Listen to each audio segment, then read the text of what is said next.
Mga katiits, muli na naman tayo magkikita at ipakikita ko itong mga natagpuan namin sa aming location na ongoing na project na kung saan ay ito yung mga natatagpuan namin. Ayan, mapapansin nyo, ito ay nakaukit sa batong ito. Ayan. At tiyak na ang ibig sabihin nito ay million deposit at a combination din sa mga nakasulat dito na may tatlong linya. Ayan, so napapansin nyo meron siyang tatlong linya. Itong linya na to, ito at saka ito at saka ito. Ayan, kung papansinin nyo ay para siyang arrow. Ayan, tinuturo niya yung square. Ayan, nakikita nyo yung square. Ayan, it represent the stone.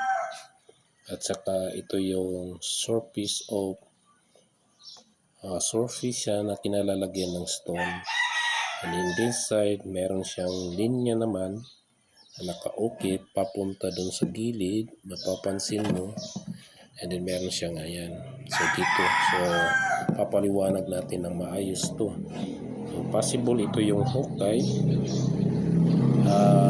O maaaring slant yung paghukay mo. Pwede rin slant yung paghukay mo. At dito may matatagpo kang bato. Kasi usually yung triangle ay maaari ding sabihin natin stone. At dito ito yung surface of level ng water. So possible this is a sign of water. And then patuloy lang kayo dito. So pagdating dito may makakarating kayo sa portion na kung saan dito yung possible mga chamber ito na dito nakalagay yung deposit. So ito yung sinasabi nating stone map. Yan.